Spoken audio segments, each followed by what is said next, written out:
여러분, 오늘은 고구려 백제 신라의 건국과 발전에 대해서 알아보겠습니다. 이전 시간에 배웠던 것들은 먼저 석기시대, 구석기 시대에 뗀석기를 사용하다가 간석기를 사용한 신석기 시대가 오고, 또 석기 시대가 끝나갈 무렵 청동기가 발명되면서 청동기를 사용하는 부족들이 워낙 강했기 때문에 석기를 사용하던 부족들은 모두 멸망하고 바야흐로 청동기 시대가 열리기 시작합니다. 하지만 중요했던 건 청동기 시대가 열렸음에도 불구하고 평민들은 청동기가 워낙 귀한 도구였기 때문에 사용할 수 없었고, 아직도 농사를 지을 때 반달 돌칼과 같은 석기를 사용했었다는 것을 반드시 기억해야겠어요. 그리고 지난 시간에 숙제로 내줬던 농경문 청동기가, 그것을 보면 어떻게 한반도에 강력한 지배자가 생겼다는 것을 알 수 있을까라는 문제에 대한 정답은 바로 농경문 청동기와 같이 청동기는 아주 귀한 물건이었는데, 그것이 발견된 무덤 안에서 많은 다른 청동기들이 같이 발굴되었다는 겁니다. 그 말은 그 무덤에 묻힌 사람은 평민들은 사용할 수조차 없었던 청동기를 아주 많이 가지고 있었다는 것으로 부유하고 강한 권력이 있었다는 것을 알 수가 있다는 것이죠. 그때쯤 청동기 시대에 우리 한반도에는 최초의 국가인 고조선이 건국이 되었었고요. 고조선이 왕성하게 활동을 하다가 이제 청동기도 드디어 멸망을 맞이하게 됩니다. 바로 철기가 발명되었기 때문이죠. 석기 시대가 청동기에 의해서 망했던 것처럼 청동기 시대도 철기에 밀려 이제 그 역사 뒤로 멀어져 가고 맙니다. 그러면서 우리나라에 세 개의 국가가 생겨나게 됩니다. 바로 고구려, 백제, 신라죠. 고구려, 백제, 신라는 바로 철기를 사용했던 철기 문화의 나라였습니다. 그래서 고구려, 백제, 신라는 여러 부족들을 하나로 모아서 나라를 건설하고 왕이 권력을 가지고 다스리기 시작했으며, 또한 나라를 다스리기 위해서 뭐가 필요했을까요? 바로 법이 필요했습니다. 그래서 지도를 한번 보면 우리 한반도의 북쪽, 지금의 중국과 북한 땅 쪽은 고구려가 생겨났고, 서울 쪽은 백제, 그리고 지금의 경상도 지역은 신라, 그리고 아주 작은 나라였던 가야도 잠깐 동안 생겨났었습니다. 이 만화는 바로 고구려, 백제, 신라 삼국에서 바로 법을 만들었었다는 것을 만화로 보여주는 겁니다. 그래서 다양한 법을 상세하게 만들었다는 것을 알 수가 있어요. 그리고 다음으로 삼국시대에는 우리나라에 불교가 전파되기 시작했습니다. 그래서 우리나라 최초로 고구려, 백제, 신라는 불교를 나라의 종교로서 많은 백성들에게 알리기 시작했습니다. 그래서 많은 유물들이 나오게 된 것이죠.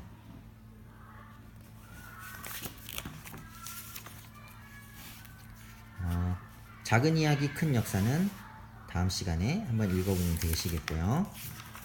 왕들이 이 이야기는 왕들이 어디서 태어났느냐를 말해주는 거예요. 저번 시간에 선생님이 말한 것처럼 고대의 고구려, 백제, 신라의 왕들은 물론 사람이었겠죠. 하지만 자신들이 일반 백성들보다 귀중하고 특별한 사람이라는 것을 알려주기 위해서 마치 하늘에서 내려온 것처럼, 또는 아래서 깨어나서 나는 사람보다 더 특별한 존재라고 강조했던 것을 전설로 이야기로 만들어 전했던 것입니다. 이번 시간에 우리가 한 것은 삼국의 발전 과정이에요. 지도를 보면 이 지도는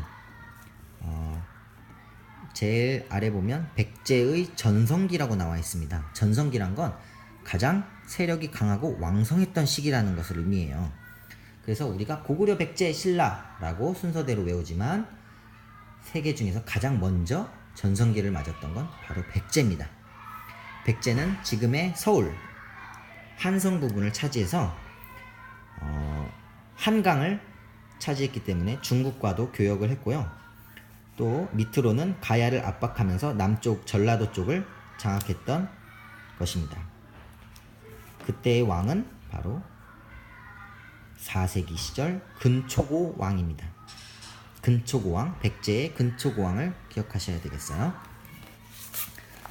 두 번째로 이번엔 5세기입니다. 5세기에는 비로소 지도에서 보듯이 고구려가 만주 벌판, 즉 지금의 중국 땅 쪽까지 어마어마한 넓이의 땅을 차지하게 됩니다. 그리고 밑으로는 신라를 아주 많이 압박해서 신라를 보면 아주 절반처럼 줄어들었다는 것을 볼 수가 있어요. 4세기의 지도와 5세기의 지도를 비교하면 신라가 겨우 살고 있고 백제는 절반이나 줄어들었습니다. 고구려의 광기토 대왕은 만주벌판까지 영토를 확장하면서 넓은 영토를 가지게 되었고요. 남쪽으로는 백제를 공격하여 서울, 지금의 서울, 한성을 차지하게 됩니다. 즉 4세기와 5세기에 백제와 고구려는 한강을 차지하기 위해 노력을 했어요. 4세기에는 백제가, 5세기에는 고구려가 한강을 차지했죠. 한강이 왜 중요했는지는 잠시 후 알려드리겠습니다. 광개토 대왕은 그래서 만주벌판에 지금의 중국 지역에 광개토 대왕릉비를 기념으로 세웠습니다. 그리고 남쪽으로는 충주에 고구려비를 세워서 자기들의 영토를 넓힌 것을 기념했죠. 그리고 다음으로 6세기, 100년 뒤 6세기에는 이번엔 신라 차례입니다. 신라는 지증왕 때 강원도까지, 지금의 북한 땅에 있는 강원도 부분까지 진출하였고, 심지어는 바다 건너 우산국, 지금의 울릉도죠, 우산국을 정복했습니다. 즉 배가 발달했다는 것이죠. 그리고 이번에는 신라가 바로 한강을 차지하게 됩니다. 따라서 삼국은 서로 한강을 차지하기 위해 노력했다는 걸 알 수가 있죠. 왜냐하면 한강은 배가 다니는 통로였기 때문에 바로 한강을 차지하게 되면 중국과 교역하기가 쉬워졌기 때문이에요. 그리고 신라는 6세기에 자그마하게 있던 가야 지역을 정복합니다. 대가야를 정복하면서 영토를 넓혔습니다. 그리고 신라의 진흥왕은 서울에 자신들이 한강을 차지했다는 것을 기념하기 위해서 신라 진흥왕 때 순수비를 세워두었습니다. 그 무렵 낙동강 유역에는 여러 가야가 있었어요. 6개 정도의 가야라는 연합 국가가 있었는데 힘을 다 합치지 못해서 결국 신라에게 멸망하고 맙니다. 가야 문화는 바로 앞서 지도를 보면 신라와 백제 사이에 끼어있는 모양새를 하고 있어서 많은 공격을 받았고요. 가야가 신라에 멸망하면서 도망친 사람들이 바로 일본으로 많이 건너갔습니다.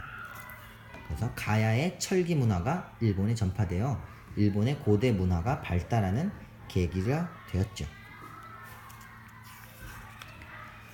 다음 시간에는 삼국시대 생활 모습을 살펴보겠습니다. 여기서 문제.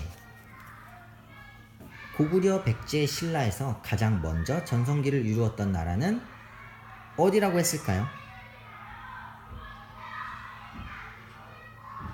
기억이 안 나면 뒤에를 다시 돌려보고 대답을 해보세요. 두 번째 문제. 고구려, 백제, 신라는 각자의 전성기 때 이 지역을 차지하기 위해 그토록 노력했습니다. 이곳은 어디일까요?